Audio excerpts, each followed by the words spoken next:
Assalamualaikum warahmatullahi wabarakatuh. Di sini Ibu akan melanjutkan materi perbankan dasar, yaitu tentang jenis uang. Nah, yang pertama, Ibu akan membahas sejarah dan syarat sah uang, yaitu sejarah munculnya uang. Terdiri dari masa sebelum barter, sistem uang barang, dan masa uang. Nah, di sini Ibu akan menjelaskan masa sebelum barter, yaitu pada zaman purba atau pada masyarakat yang masih sangat sederhana, orang belum bisa menggunakan uang. Nah, perdagangan dilakukan dengan menukarkan barang secara langsung. Cara tukar-menukar ini masih terbatas, hanya pada beberapa jenis barang saja. Nah, kemudian dilanjutkan masa barter.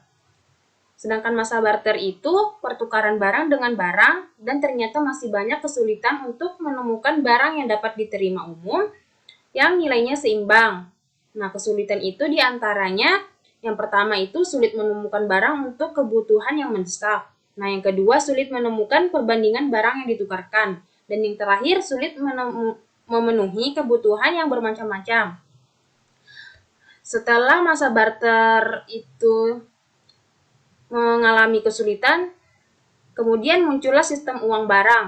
Nah, sistem uang barang ini merupakan sistem pembayaran yang menggunakan suatu barang yang berharga sebagai alat pembayaran. Nah, pada masa itu, orang bersedia menukarkan barang yang berharga mereka untuk mendapatkan barang yang dibutuhkan.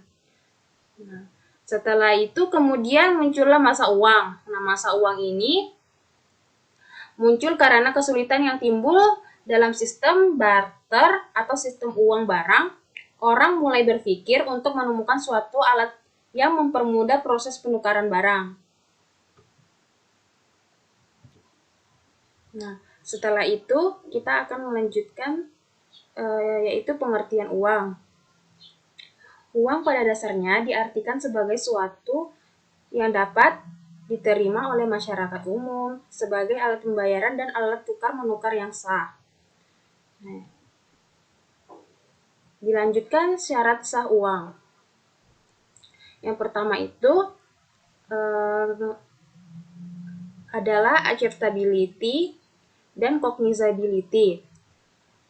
Acceptability itu ialah persyaratan utama sesuatu menjadi uang adalah diterima secara umum. Nah, sedangkan cognizability itu diketahui secara umum. Nah, yang kedua itu stability of value. Nah, itu manfaat dari sesuatu yang menjadi uang ialah adanya nilai uang. Yang ketiga itu elasticity of supply, ialah jumlah uang yang beredar harus mencukupi kebutuhan dunia usaha atau perekonomian. Nah, yang keempat itu ada portability. Portability itu uang yang mudah dibawa untuk kebutuhan setiap hari. Nah, yang kelima itu ada durability, yaitu pemindahan uang dari tangan yang satu ke tangan yang lain. Nilai fisik uang harus tetap terjaga. Nah, yang keenam itu divisibility, yaitu uang yang digunakan untuk mempermudah transaksi dan dari berbagai jumlah, sehingga uang dari berbagai nominal, satu atau unit, harus dicetak untuk mencukupi atau melancarkan transaksi jual beli. Dan yang terakhir itu scarcity, yaitu jumlah uang harus terbatas dan tidak mudah dipalsukan.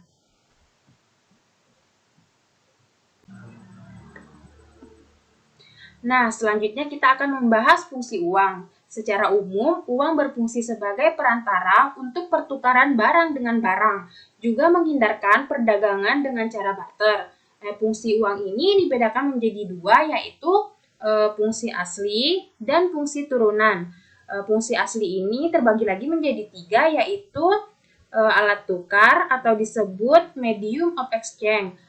Yang kedua itu satuan hitung atau disebut dengan unit of account.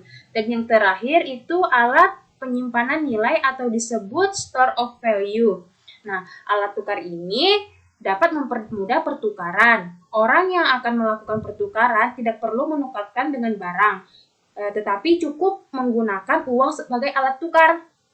Nah, yang kedua itu satuan hitung. Satuan hitung ini dapat digunakan untuk menunjukkan nilai berbagai macam barang atau jasa yang diperjualbelikan, menunjukkan besarnya kekayaan, dan menghitung besar kecilnya pinjaman. Sedangkan alat penyimpanan nilai ini dapat digunakan untuk mengalihkan daya beli dari masa sekarang ke masa akan mendatang.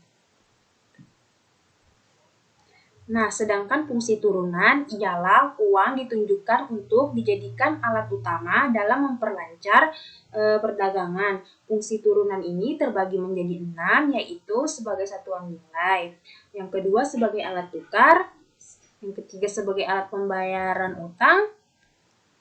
Nah, yang keempat itu sebagai alat penimbun kekayaan, dan yang kelima itu sebagai alat pemindahan kekayaan atau disebut modal. Yang keenam ini sebagai alat untuk meningkatkan status sosial. Nah, sebagai satuan nilai ini dapat juga dikatakan sebagai satuan hitung dari utang sebagai alat tukar yang digunakan untuk menunjukkan nilai barang dan jasa. Nah, sedangkan sebagai alat tukar itu didasarkan pada adanya kebutuhan manusia untuk memperoleh atau melepas barang atau jasa. Dan yang ketiga itu sebagai alat pembayaran utang, yaitu uang berperan sebagai satuan pengukur pembayaran yang tertunda, pembayaran berjangka, atau pembayaran di masa yang akan datang, atau pembayaran utang piutang. Nah, yang keempat sebagai alat penimbun kekayaan, yaitu pemegang uang adalah pemegang daya beli, di mana uang yang dapat digunakan sebagai alat tukar atau pembayaran barang-barang yang mereka inginkan. Nah, dan yang kelima ini sebagai alat pemindah kekayaan atau disebut modal. Nah, ini merupakan salah satu fungsi turunan atau sekunder uang. Nah, di sini yang berfungsi sebagai alat penambah atau memperbesar modal atau simpanan. Sedangkan yang keenam ini sebagai alat untuk meningkatkan status sosial.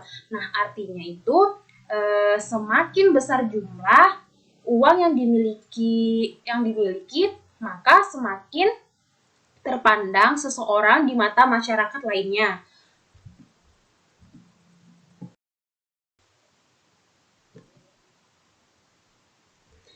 Nah, sekarang kita akan membahas jenis uang. Nah, jenis uang ini dapat dikelompokkan berdasarkan nilai yang terkandung dalam bendanya, bahan yang digunakan, lembaga yang mengeluarkan, dan wilayah berlakunya.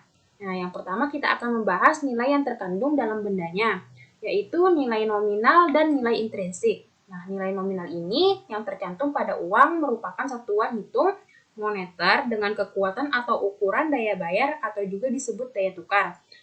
Yang besarnya sesuai dengan nilai yang tercantum pada uang yang bersangkutan. Nah, sedangkan nilai intrinsik ini ialah sebenarnya yang terkandung dalam benda yang digunakan sebagai uang.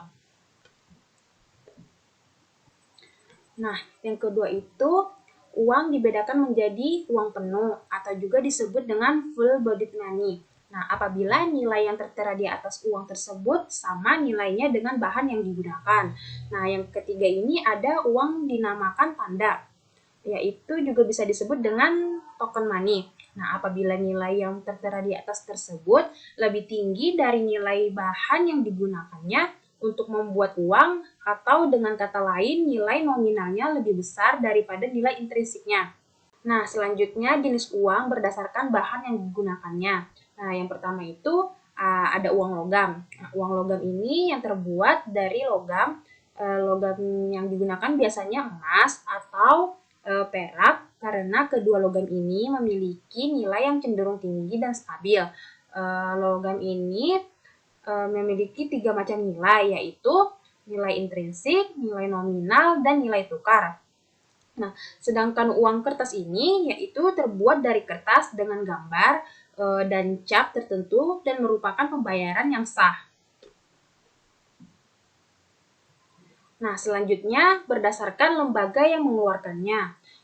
Yang pertama itu uang kartal atau disebut common money adalah alat bayar yang sah dan wajib digunakan oleh masyarakat dalam melakukan transaksi jual beli sehari-hari.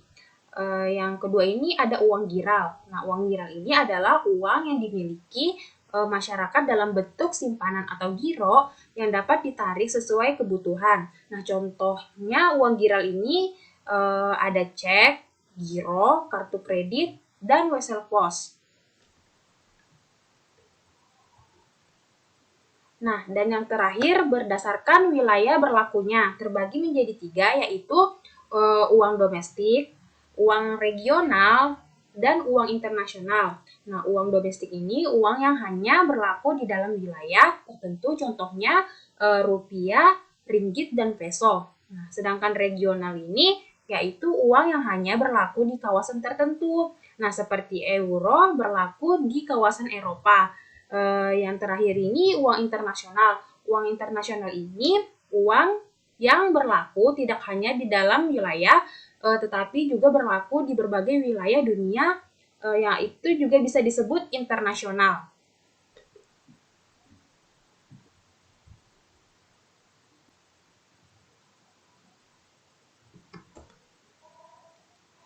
Sekian penjelasan dari saya. Saya ucapkan wassalamualaikum warahmatullahi wabarakatuh.